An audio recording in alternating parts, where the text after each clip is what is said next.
उठाओ चापलूस चुगलीखोर कामचोर हड हराम, ये कोई 4-5 लोग नहीं है, ये एक ही बंदा है जिसे दुनिया चाटू के नाम से जानती है। लोग बॉस के उठाकर घिसते चले जा रहे हैं, लेकिन इन्हें कद्दू कोई फर्क नहीं पड़ता। इन्हें तो सिर्फ पैसा। अकाउंट्स की इतनी बात हो ही रही है तो जरा हम अकाउंट डिपार्टमेंट की भी थोड़ी बहुत बात कर लेते हैं। इन्हें काटने का बहुत शौक होता है। हमारी HR डिपार्टमेंट वो तो हर ऑर्गेनाइजेशन का बेटा होता है। मतलब जितना मुखलिस HR अपनी ऑर्गेनाइजेशन से होता है, उतना मुखलिस तो शायद एक बेटा ही अपने बाप से होता है। इनका काम होता है अपने एम्प्लॉयज को चने की झाड़ पर काहे घबराए सर जो तेरा टकराए क्या दिल डूबा जाए आजा प्यारे पास हमारे काहे घबराए। हाँ, तो कैसे कट रही है आपकी जिंदगी। तो आज हम बात करेंगे कि ऑफिस में किस तरह के लोग होते हैं और उनकी कुछ नाकाबिले माफी हरकतों की। अब हर वो लौंडा जो अपनी डिग्री कंप्लीट करके अच्छी जॉब ढूंढने के लिए स्ट्रगल कर रहा होता है, उसको एक बहुत बड़ी गलतफहमी होती है कि एक बार जॉब मिल जाए बस 9 to 5 काम करूंगा, 5 बजे के बाद चिल मारूंगा, दोस्तों के साथ होटल पर बैठूंगा और वीकेंड पर घुमा भी करूंगा।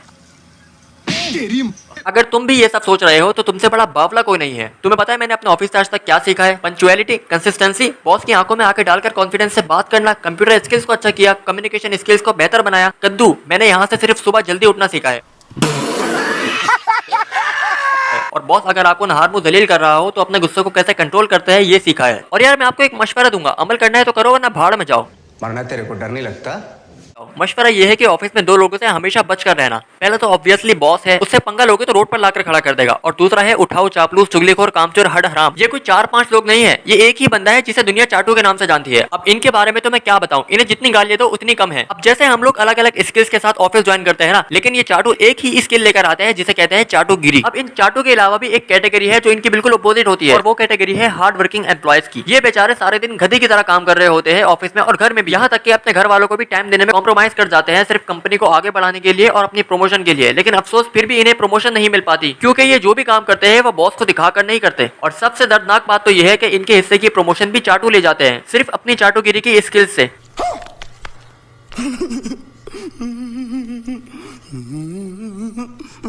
वो इसलिए क्योंकि ये चाटू काम एक करता है, लेकिन उस एक काम की 10 बार ईमेल कर देते हैं बॉस को। और 10 बार तो सिर्फ ईमेल करते हैं, इसके अलावा 100-150 बार तो बॉस को ये पर्सनली जाकर बताते हैं कि मैंने ये काम किया है। सॉरी 100-150 थोड़ा ज्यादा बोल गया मैं, लेकिन 80-90 बार तो ये बताते ही है। बहुत तेज हो रहा है। ये लोग बॉस के उठाकर घिसते चले जा रहे हैं, लेकिन इन्हें कद्दू कोई फर्क नहीं पड़ता। इन्हें तो सिर्फ पैसा चाहिए। अब हर ऑफिस में एक शख्स ऐसा होता है जो अपनी जिंदगी से बेजार होता है और रोजाना हारे हुए मुंह के साथ ऑफिस आता है और शाम में उसी हारे हुए मुंह के साथ वापस चला जाता है। अब कुछ लोग बड़े शातिर होते हैं, या कह लो कि बहुत ज्यादा डेयरिंग होते हैं, क्योंकि ये ऑफिस में बैठकर ऑफिस के पीसी पर ऑफिस के इंटरनेट से दूसरी कंपनीज में जॉब के लिए अप्लाई कर रहे होते हैं। अब मेरे डिपार्टमेंट में भी एक ऐसा ही बंदा था। अब जैसे हमारा डेली टास्क होता है ना कि आज इतनी ईमेल्स करनी है, इतने क्लाइंट्स के साथ डील करनी है, इतनी फाइल्स बनानी है, उसका टास्क होता था कि आज 25-30 कंपनीज में जॉब के लिए अप्लाई करना है। एक बार ये अपनी हिस्ट्री रिमूव करना भूल गया। मैंने जब चेक किया तो भाई ये लौंडा एक ही दिन में 30-32 कंपनीज में अप्लाई कर चुका था। इतने तेजस्वी लोग हैं हमारे पास।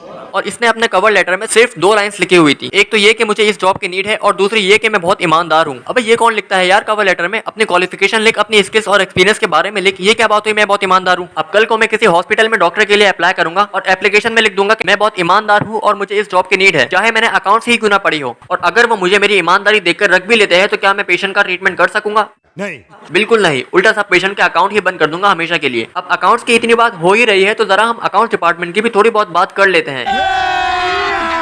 अभी मजा आएगा ना भिड़ो। इन्हें काटने का बहुत शौक होता है हमारी सैलरी। मतलब बात बात पर हमारी सैलरी काट लेते हैं यार ये। जैसे इनका बेगम से झगड़ा हो गया, सैलरी कट। दोस्तों से लूडो में हार गए, सैलरी कट। बेटे ने पैर दबाने से इनकार कर दिया, सैलरी कट। अबे तुम समझते क्यों नहीं हो यार? तुम्हारे बेटे ने तुम्हारे पैर दबाने से मना किया है, तो इसमें हम एम्प्लॉयज का गला क्यों दबा रहे हो? लिटरल यार मुझे तो याद भी नहीं कि मुझे लास्ट मंथ कब पूरी सैलरी मिली थी। अब HR डिपार्टमेंट वो तो हर ऑर्गेनाइजेशन का बेटा होता है। मतलब जितना मुखलिस HR अपनी ऑर्गेनाइजेशन से होता है, उतना मुखलिस तो शायद एक बेटा ही अपने बाप से होता है।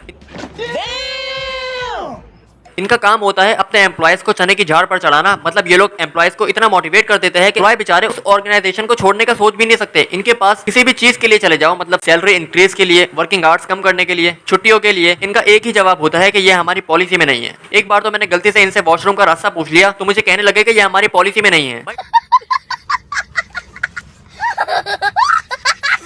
भाई जब तुम्हें हर बात का यही आंसर देना है तो HR खोला ही क्यों है? बंद कर दो ना इसे। ओके, और बाहर एक बोर्ड लगा दो कि ये हमारी पॉलिसी में नहीं है, फिर हम लोग खुद ही मैनेज कर लिया करेंगे। अब यार एक लाइन ऐसी होती है जिसे हम हर बंदे से कह रहे होते हैं कि सैलरी बेशक कम है लेकिन सीखने को बहुत कुछ मिलता है यहाँ। यार जब ये लाइन हम कह रहे होते हैं तो दिल खून क्या आंसू रो रहा होता है। अबे क्या सीखने को मिलता है भाई, बॉस के उठाते कैसे है, उसकी गालियां कैसे बर्दाश्त करनी है, उसके अच्छे बुरे का ख्याल कैसे रखना है, ये सब सीखने को मिलता है। जितनी सेवा हमने अपने बॉस की है उतनी अगर अपने माँ बाप की कर लेते तो जन्नत में एक शानदार प्लॉट मिल चुका होता।